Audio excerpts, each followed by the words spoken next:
total war is all-encompassing. A war without boundary or limitation.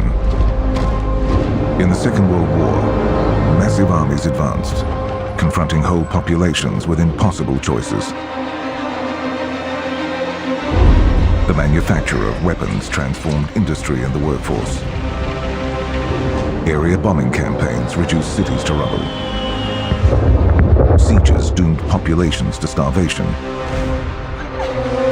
Racial policies sponsored campaigns of genocide. At the heart of this conflict were ordinary people who would reveal both the best and worst of humanity. People whose lives were lost or mortgaged to the demands of total war.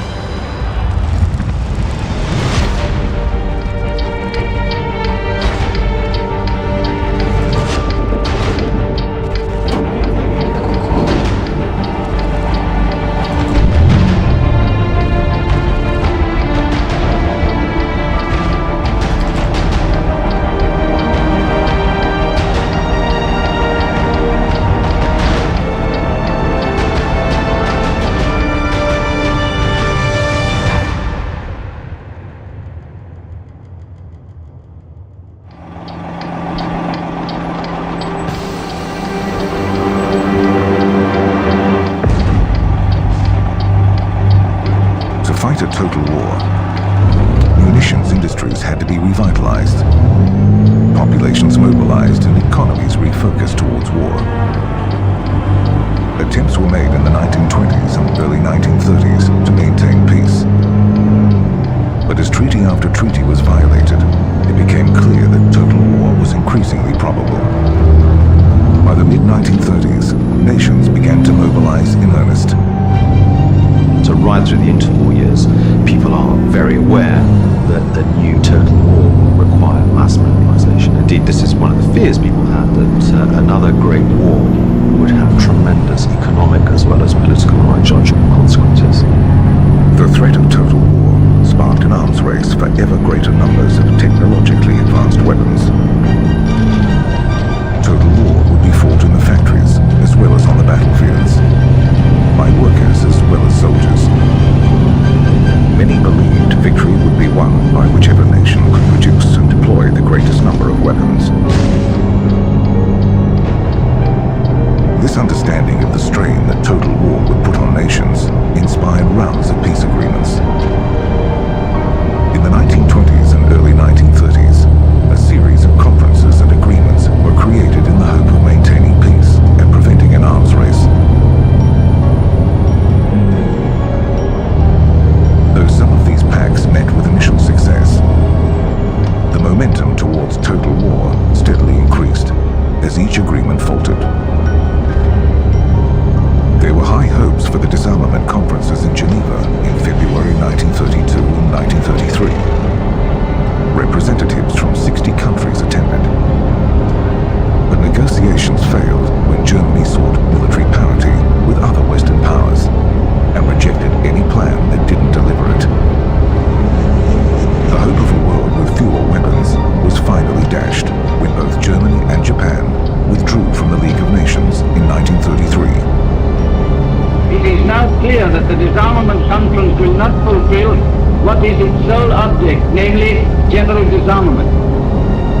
German government is accordingly compelled to leave the disarmament conference.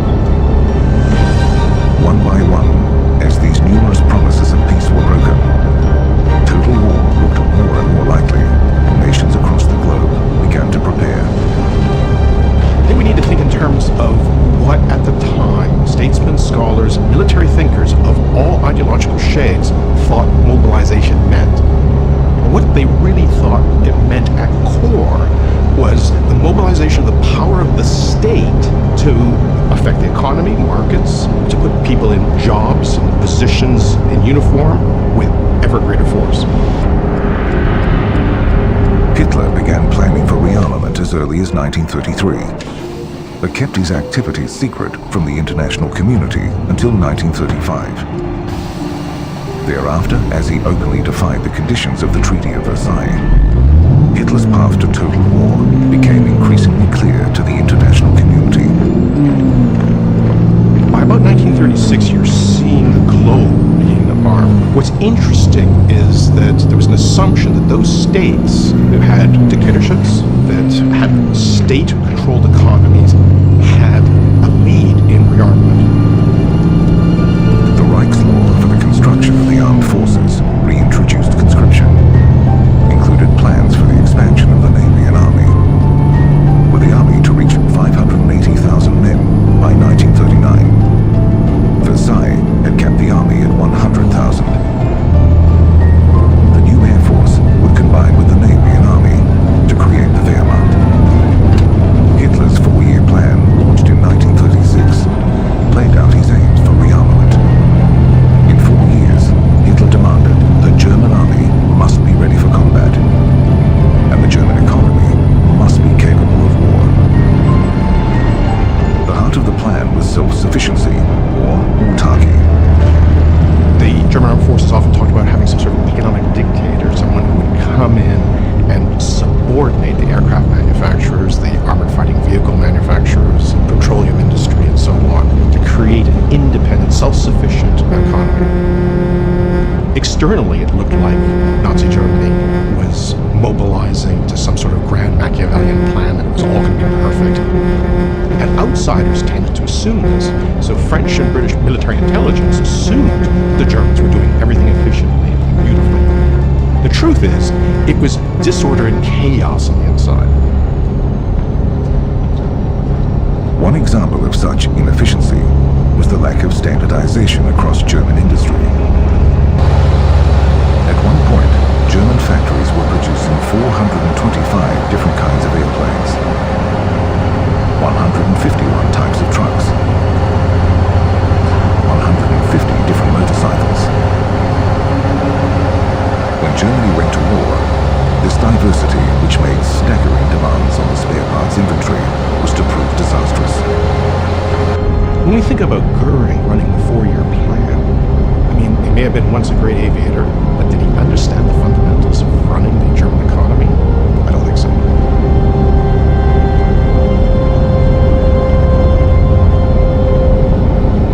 In response to the increasing threat of war, Britain followed a dual strategy of rearmament and appeasement. These diplomatic solutions sometimes came at a cost to others. Germany invaded Austria in March 1938. The Union, or Anschluss, was confirmed a month later by orchestrated plebiscite, returning a vote 99.7% in favor. Britain did not see the Anschluss as a threat, so did not oppose it. The Saar region had also been returned to Germany following a plebiscite in 1935. Joy day in the Saar. Germany exults in reunion with her divorced province. Hitler was taking tentative steps towards his goal of a greater Germany, and finding little opposition. Lebensraum, living space, which meant expansion to the east, must follow. The sacrifice of the Sudetenland in the Munich Agreement was the most cynical example of Britain's appeasement policies in action. The Sudeten region of Czechoslovakia included about 3 million people of German origin. Hitler began planning for the occupation of Czechoslovakia in May 1938. As the situation escalated and war looked imminent, British Prime Minister Neville Chamberlain met with Hitler to negotiate. After a series of negotiations, a full-power conference was held to decide the issue. In September 1938, the leaders of Britain and France complied with Hitler's demands. The Sudetenland was surrendered to Germany in exchange for a hollow promise of peace.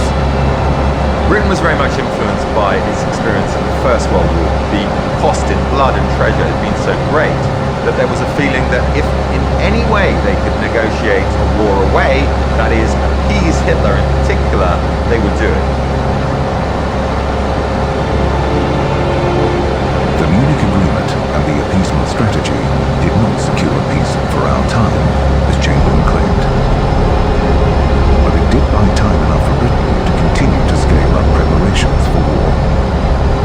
What's important to understand about the arms race from 1936 to 1941 is that it's not simply about building up forces, not building ships, not just about building tanks or men. It's about expanding the economic base, regimenting people, and securing the resources you need to wage total war. As nations edge closer to total war, an ever-increasing amount of the British national budget was being allocated to defence. In 1935, the British Royal Navy was the largest in the world, and the Royal Air Force was among the most powerful. It was only the army that remained relatively small as part of a strategy that sought to fight total war at arm's length. What does this mean? It means no conscription, either in the United Kingdom or the rest of the empire. It means a focus on attacking not enemy armed forces, but enemy populations and enemy industry. The means to do this were what we might call today high-tech weapons, a very powerful Royal Navy and a very powerful Air Force centered on bombing. Now the aim of this was to achieve offensive power at a low cost, both financially low cost and low cost in terms of the non-militarization of British society.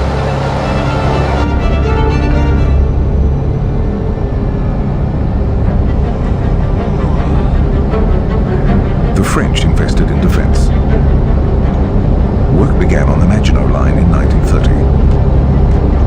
This heavily fortified defensive barrier, running parallel to the border with Germany, would repel an invasion and prevent repetition of the catastrophic losses of the First World War. So long as the invaders were obliging enough to come in the expected direction. The Maginot Line was defence-based on the lessons of trench warfare, and in the event would be no match for the mobility of Blitzkrieg in the war to come. But the French were allied to a country that was, thanks to its empire, a true superpower. The two greatest empires in the world, the French Empire and the British Empire, were united and could quite reasonably anticipate emerging victorious over Germany should there be a war in Germany.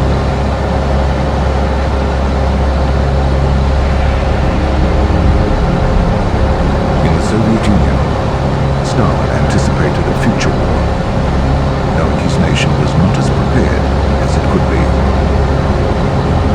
The Soviet Union expected war for a very long time, and they knew that they were behind. They had lost the First World War. They assumed that one of the reasons they lost was that they were not adequately prepared.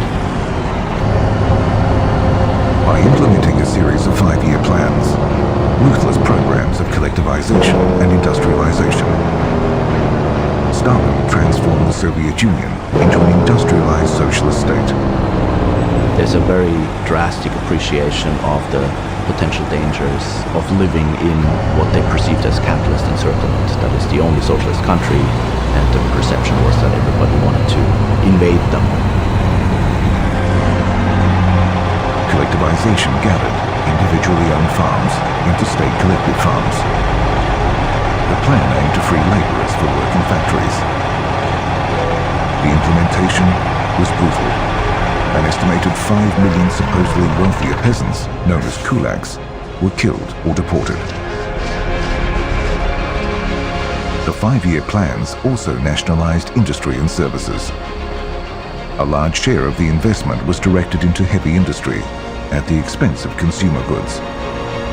This command economy helped prepare the nation for total war. The 5-year plans shattered the lives of millions. They also militarized the Soviet Union so that it was better prepared to fight a total war than it might otherwise have been.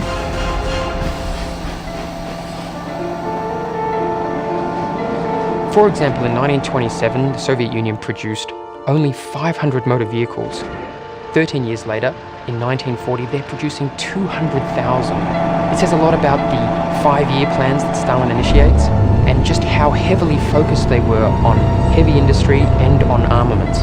This is key to surviving the German invasion of the Soviet Union. When the Germans launched their invasion of the Soviet Union, Operation Barbarossa, the gaps in Soviet preparations for war became clear. But we must also be careful in looking at Soviet production production. The material itself does not account for military effectiveness. In other words, we shouldn't confuse the two. You need a full system of war to truly utilize all of this production, and that means good doctrine, good training, and good command culture. The leadership of the Red Army had been severely compromised by the 1937 purges, in which some of the Red Army's greatest leaders had been charged with involvement in a Nazi-Soviet plot. Thousands were executed, and tens of thousands discharged from their positions. The Great Purge seriously weakened the army as the nation prepared for total war. But the Soviet Union was able to hold against the German invasion because it mobilized its resources and population so effectively.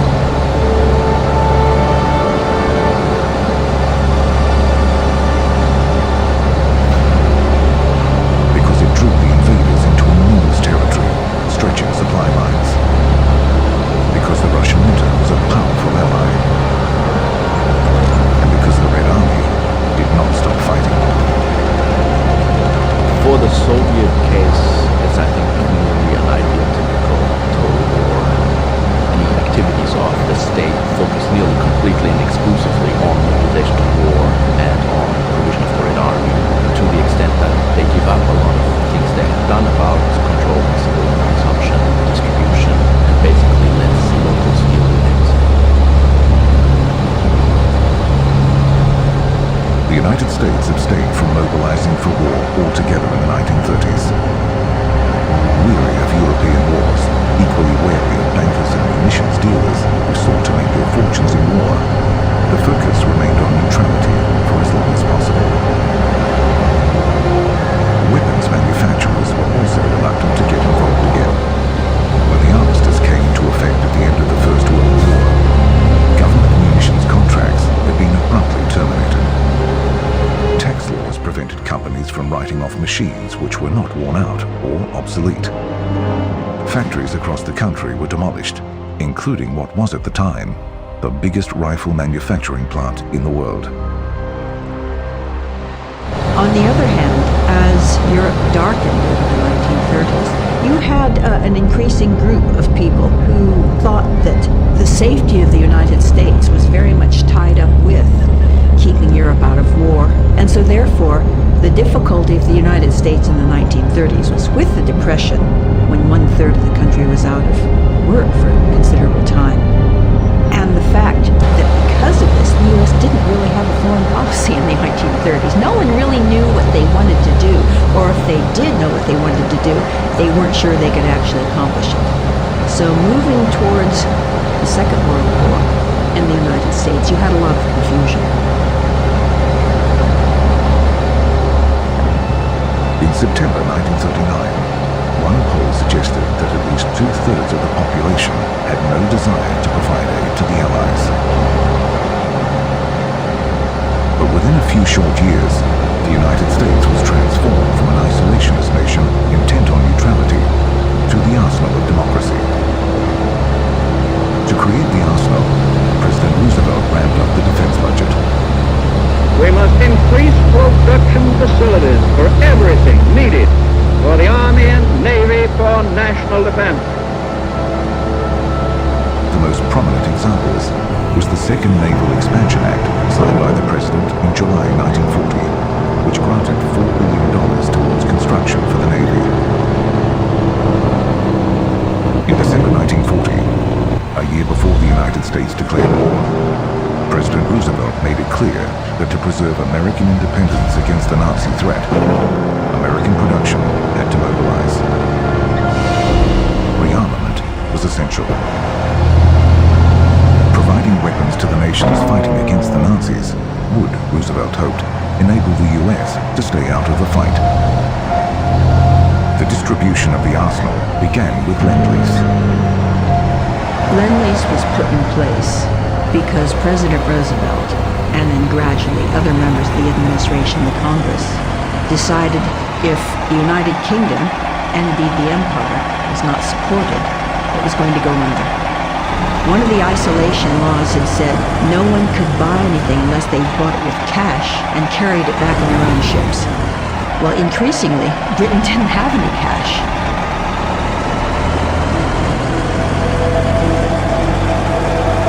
Aware of the need to remain neutral in law, if not in thought, President Roosevelt sought a solution. If Britain could not pay for supplies, the United States would lend them with payment later in the form of a consideration rather than cash. U.S. Congress passed the Lend-Lease Act in early 1941.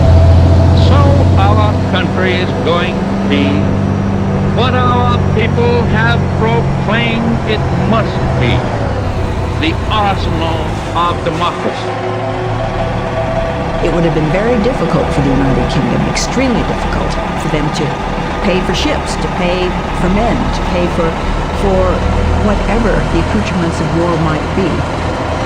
And of course, Russia was in that sense the same. The United States gave food, and it gave munitions, it gave steel, it gave all sorts of things that these countries could not have produced. Lend-Lease ultimately extended some $50 billion in assistance to as many as 40 nations, including Great Britain, the Soviet Union, China, and British Commonwealth countries. But the policy was not purely altruistic. The thing is, although Churchill called it the most unsordid act in history, and in a sense it was, on the other hand, the United States during the war used Lend-Lease to impose a lot of policies on the United Kingdom, for one, that were very hurtful. Lend-Lease, as far as I'm concerned, was also for the United States a weapon, a real weapon, to try to replace the pound with the dollar and replace Britain as the major financial power in the world with the United States. And of course it worked.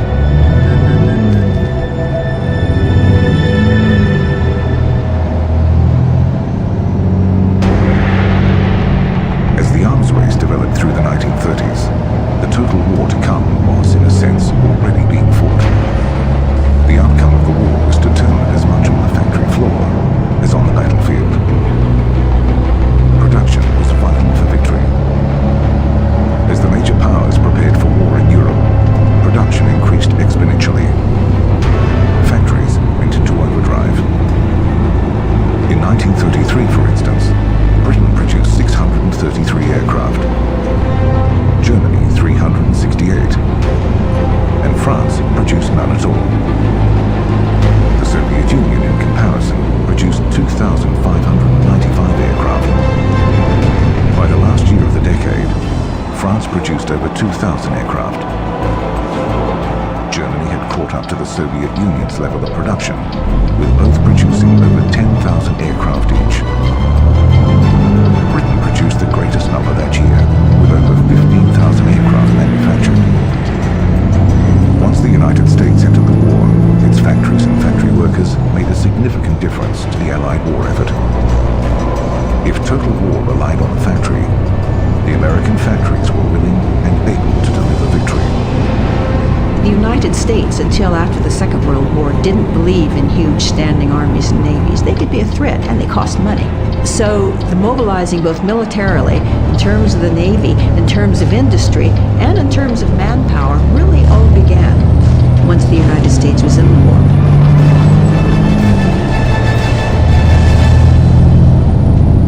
Americans are preparing with all possible speed to take their places on the battlefronts. Workers in the mills, the mines are laboring long hours under great pressure. Turn out the weapons, the equipment without which the war cannot be won. Over the course of the war, American manufacturers shifted their focus to war production. U.S. manufacturers produced in excess of 300,000 aircraft, compared to Germany's 111,000 and Japan's 76,000. American factories produced over 88,000 tanks, contrasted with German output of some 46,000 and Japan's 2,500. The significance of the contribution of United States production to the war effort becomes increasingly clear. Perhaps most startling was the number of military trucks which rolled off the United States assembly lines. Some 2.3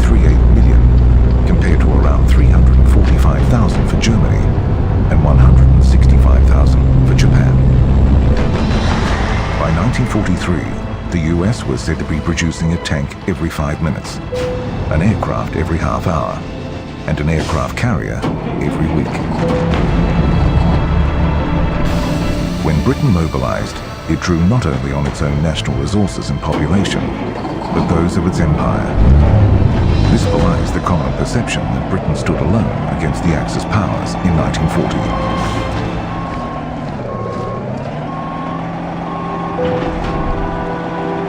After the Second World War, many Britons prided themselves on having mobilised more than any other nation.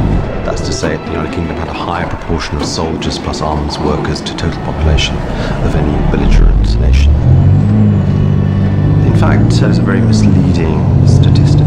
The reason the United Kingdom was able to mobilise so much was that the British Empire and the United States wanted it so mobilised and supported it with raw materials and with food so that it could do precisely that. Contributed vehicles, weapons, ships and aircraft. Over the course of the war, Canadian factories produced more than 800,000 military transport vehicles and 16,000 military aircraft. The extent to which the United Kingdom could wage total war was contingent upon the efforts and commitment of the people of the British Empire. If one looks at the case of the Soviet Union or indeed Nazi Germany, there we see a much greater commitment to war. But the extent of mobilization in terms of people at the front or in the arms factories is limited by the fact that these countries have to grow their own food. They have to produce their own raw materials. Germany also relied on the work of forced laborers to sustain its war effort.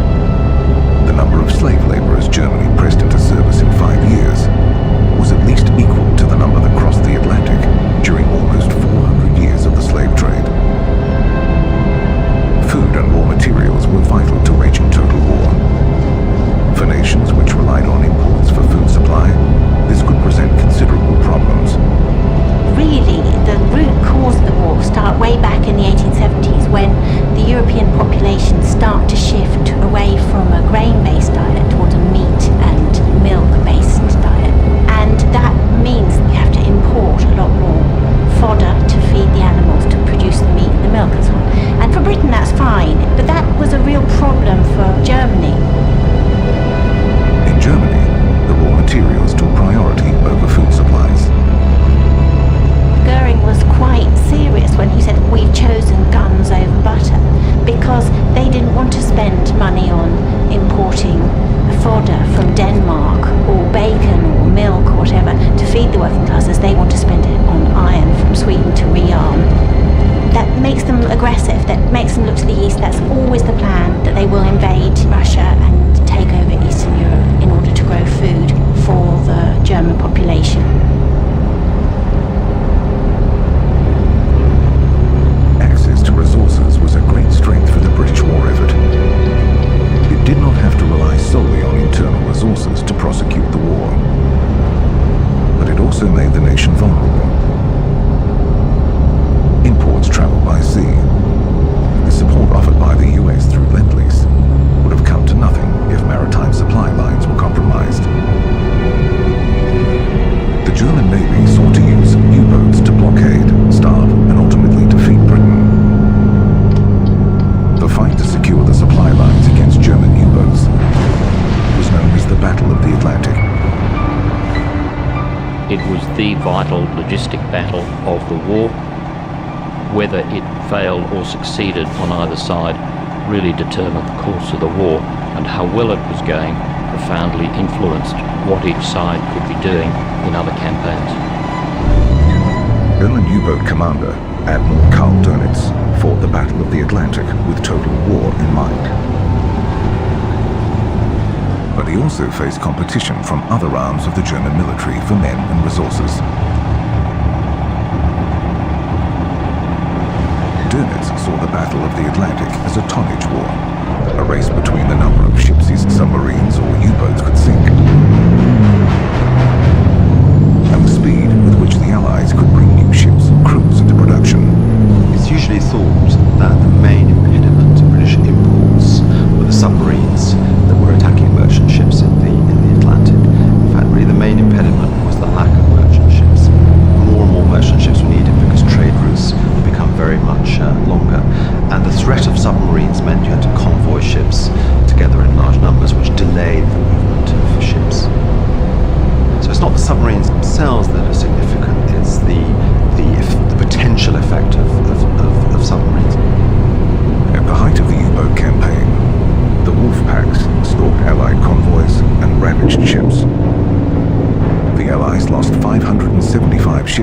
U-boats in the last 6 months of 1942.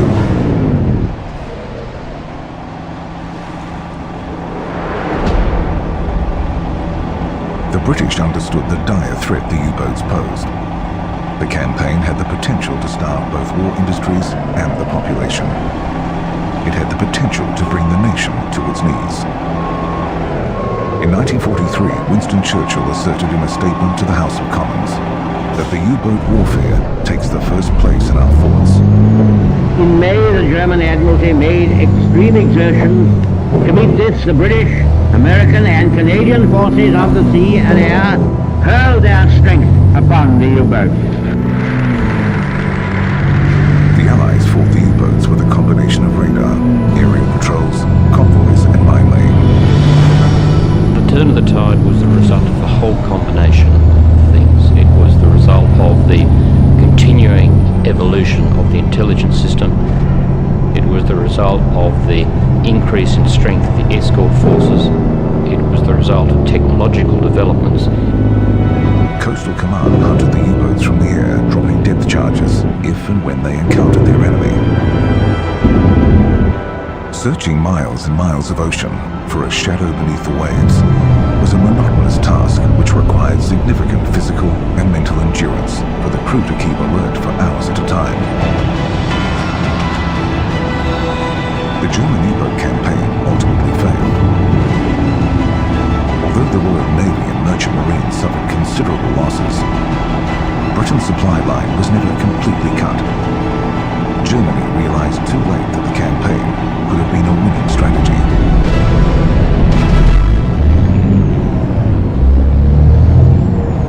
It was a constant battle of offence versus defence, developing technology on both sides. Fundamentally, all these things, together with perhaps the most important, which was the provision of long-range aircraft and air support to the convoys, which created a system which was able to reduce the U-boat threat.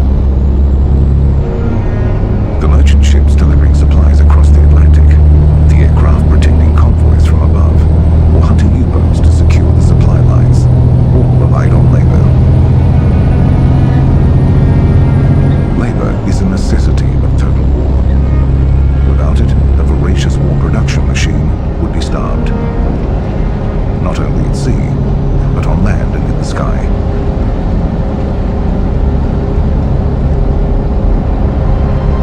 Women's labour was vital to the successful execution of total war. But the extent to which it was used in different nations at different times in the war varied considerably. Women increasingly filled the gaps in the fields and on the factory floor left by men on active service. Sometimes women took these roles by choice. Sometimes they were compelled to do so. You've got this massive involvement of the civilian population in a way that has never happened before. Being a citizen was no longer about just doing your own thing and voting every 5 years or something. It was about, what are you doing to help the war effort? In Britain, the number of women in the workforce rose from 6,250,000 in 1939 to 7,750,000 at the peak of mobilization in 1943. The expansion was not only in numbers, but in the variety of roles undertaken. In the interwar years, women's work had been regarded as unskilled labor. Married women were discouraged from entering the workforce, but now the nation needed them. When war broke out and labor shortages developed, women no longer confined to traditional roles were actively encouraged to leave home to work. They were drawn into manufacturing and agriculture and worked in factories and shipyards across the country. Mining was one of the few fields that remained a male domain. Initially, the British government hoped women would volunteer, setting up War Work Week exhibitions around the country to draw women into employment. But recruitment fell far short of the target set. The exhibition in Worcester, for example, secured 100 volunteer workers. It had aimed for 2,000. For some women, balancing work and family was the sticking point. The jobs on offer really catered for part-time hours. Nonetheless, to sustain the war effort, the nation needed workers and volunteers from all courses of society. If you think about the war effort, the absolutely massive amount of production for the uniforms, the meals, the weapons, and it's just not enough people going into industry. As the war progressed, various pieces of legislation mandated women's work. In December 1941, the National Service No. 2 Act was implemented. All single women between 20 and 21 were called up. Married women were exempt, but could volunteer. The powers were extended in February 1942 to all women between 20 and 30, who could be employed only through the employment exchange. This, it was hoped, would ensure that their labour was directed to the war effort. So they directed you, you had to go, and I think people don't appreciate what that actually means, because you were placed in a factory. You have no power to leave, because you're committing an offence if you leave. And of course that's why some women took time out, or they were very slow at what they did, because they didn't really want to be there. Balancing the needs of total war and the needs of family at home was a point of tension for many women. But for others, the war provided an opportunity to undertake roles they could not normally do. Economic motivation was also common. Many women with children did go into the war effort because, you see, the government paid these things called separation allowance. So a wife would probably only get 30 shillings a week, and that was not enough to pay rent and bring up your children. So most women had to work anyway. Some women found having to work yielded attractive benefits. Because the government had taken away your civil rights. In return, you got an awful lot. You got factory canteens, hot midday meals for almost nothing. And there were nurseries, masses of nurseries. I mean, anywhere you want them, you can have a nursery kind of thing. So they've got a lot of power. It's full employment. It's not like the interwar years where women were much more deferential and cowed into submission because of in areas where there was unemployment. The propaganda created around the experiences of women on the home front sought to depict, in a positive light, the varied roles being undertaken to help the war effort. One poster for the Women's Land Army offered women a healthy, happy job. This kind of propaganda was essential in mobilizing women for total war. There are various kind of tropes or stereotypes which were pushed about. The most obvious one is the long-suffering housewife who's got multiple children. She's juggling everything all the time because she's got to manage on these rations and so on. And then there's the kind of Rosie the Riveter type, the munitions worker who is in the factories, and she may be taking on work similar to what men did, and she's a kind of tough cookie. And then you've got the girlfriend, glamorous, it's beauty before duty. So she's not going to let the war drag her down, and she's going out and enjoying herself.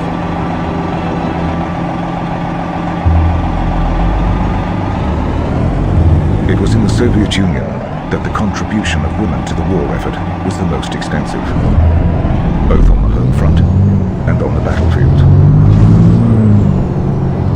The Soviet Union fought the war on a scale and intensity unmatched by other nations.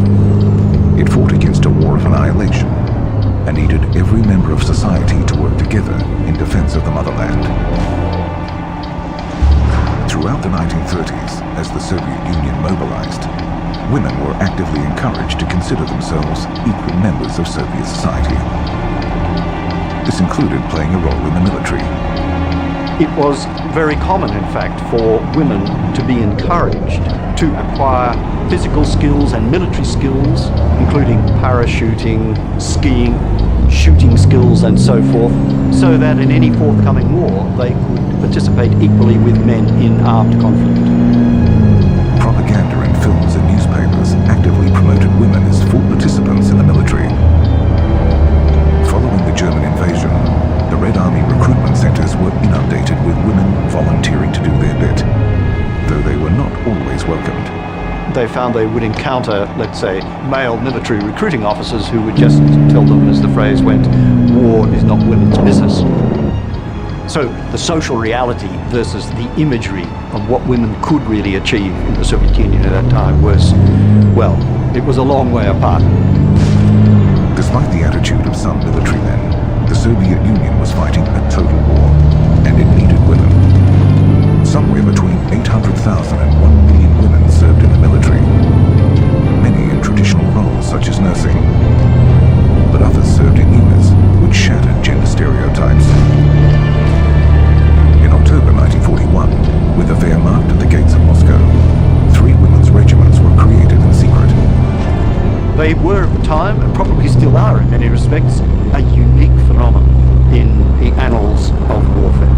Out of that came, best known of those regiments, the Night Witches Air Bomber Regiment. The Night Witches were all volunteers.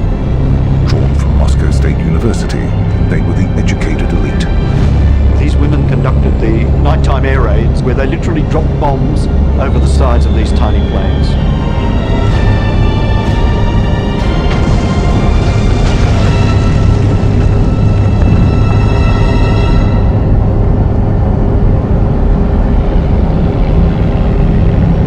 They won proportionately more heroes in the Soviet Union, the Gold Award, the pinnacle of awards, than just about any other unit of the Red Army. If the Night Witches were shattering gender expectations from above, snipers were doing the same on the ground. Expertly trained, they took on a dangerous and difficult task. They would go through rigorous training and then be deployed to usually all-male units as a group of women or with other male snipers on the front line. Their task was to kill point blank as many of the enemy as they could. And there's a most famous, emblematic figure, again, who comes out of this. A woman by the name of Pavlichenko, who was credited with killing 309 enemy soldiers. She was a crack shot.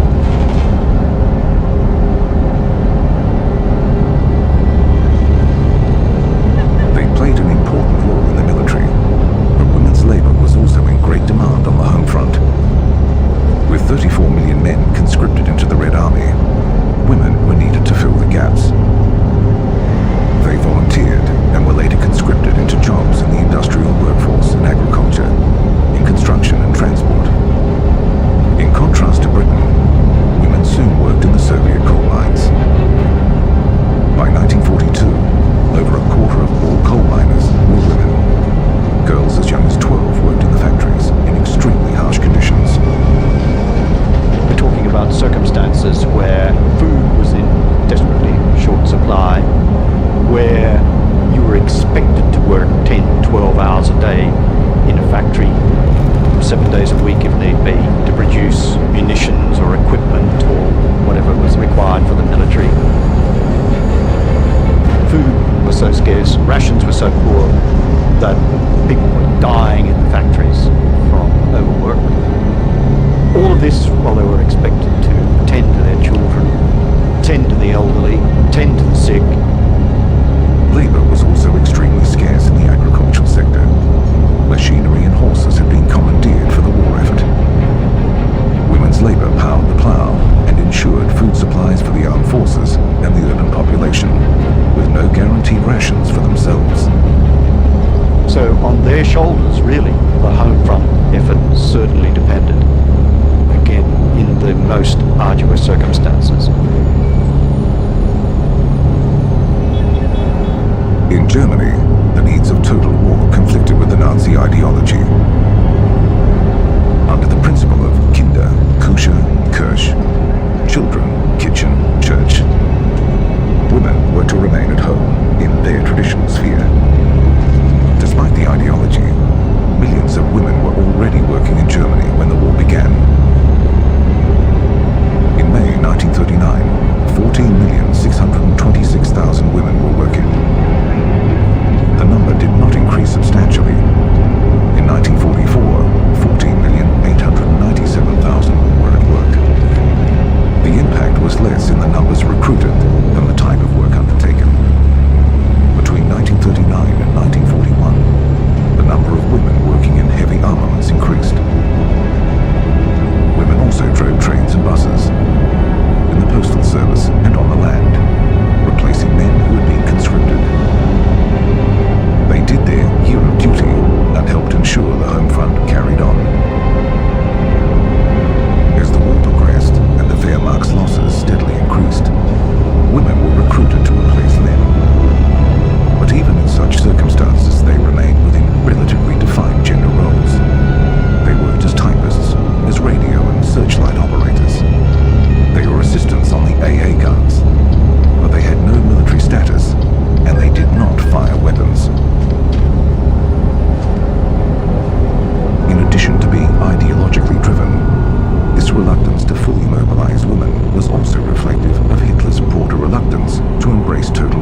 Hitler, interesting enough, I think, was quite wary about total war. In theory, he was in favour. Goebbels was pressing most for total war. He had some success, but Hitler kept trying to modify that. And when Goebbels wanted to close the theatres and horse racing and so on, Hitler said, we must leave people entertainment. So Hitler was not a radical in the total war. He went along with it in the sense that he realised that more people had to be mobilised. Hitler resisted mobilizing for total war until July 1944, when it was arguably too late.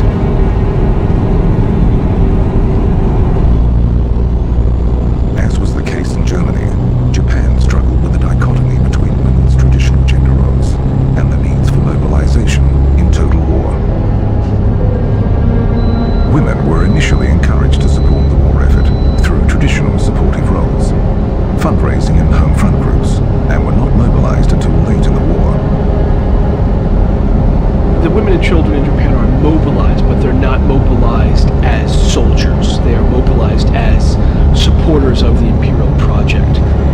And therefore, unless they're living outside of Japan itself or near the front where they will see what's happening, the news is so winnowed, the news is so carefully constructed within Japan that that sort of history won't have found its way in. Eventually, the demands of total war and mounting losses meant the nation was forced to draw women into the labor market. We do see mobilization of young women who will ultimately, by 1943 and 44, because of labor shortage, be moved into factories. So there is an industrialization of the younger female labor force, and of course moving them from school into the factories where they're making bombs and whatnot. By March 1945, close to 500,000 Japanese women had joined the volunteer labor corps. Societal pressure meant it became difficult for women to resist signing up. Yet women were still encouraged to marry if given the opportunity, and were immediately exempt from service if they did so.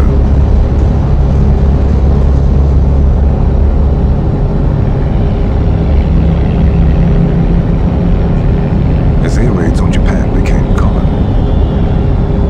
and defeat seemed more and more likely, women were drawn into home defense.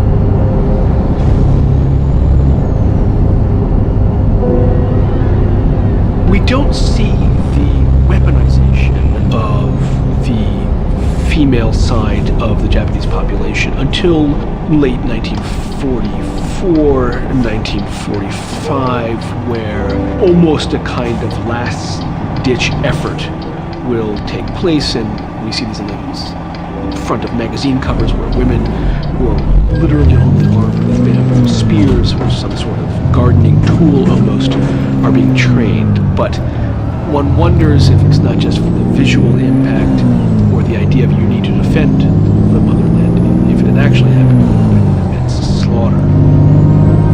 Whether they were mobilized by compulsion or contributed to the war effort voluntarily, few on the home front could avoid some kind of interaction with a war that stretched across the globe. Although Japan was slow to mobilize women's labor, the mobilization of the economy was more reflective of a total war effort. The amount of the government budget committed to defense rose from 69% in 1931 to 85% in 1944. The extent to which nations mobilized for and fought a total war varied. When resources were scarce within their borders, leaders looked beyond them for raw materials and populations which could feed a total war. Mobilization significantly changed the lives of people at home, but these experiences of total war paled in comparison to those who lived in the path of advancing armies. For those who experienced it, occupation was a brutal shock. Many were killed or assaulted by advancing armies, displaced or forced to flee their homes. Some endured as best they could, and others gathered together to resist the advance of total war.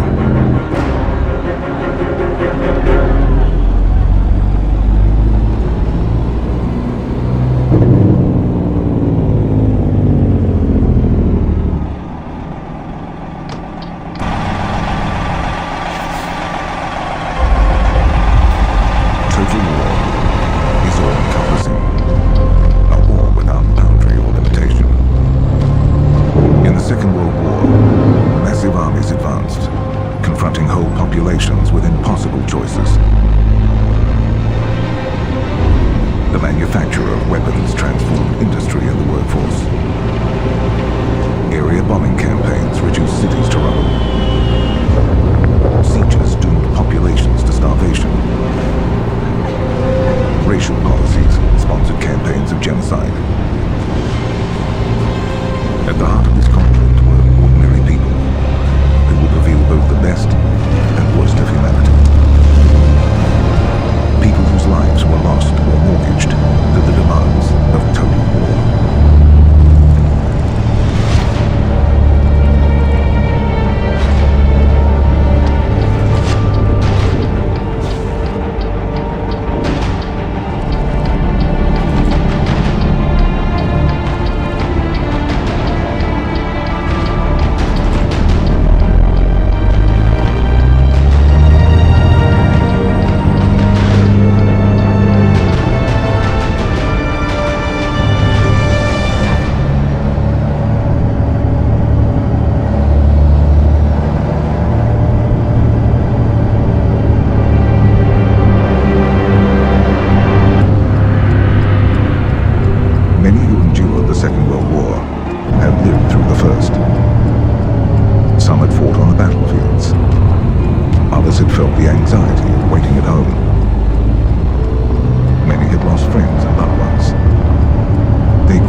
That a global war meant destruction. They were men, real men who lived and might be living still today. But for luck, the cruel stroke of chance impelling death their way, we, the scared of war, may wonder under heaven why weren't they?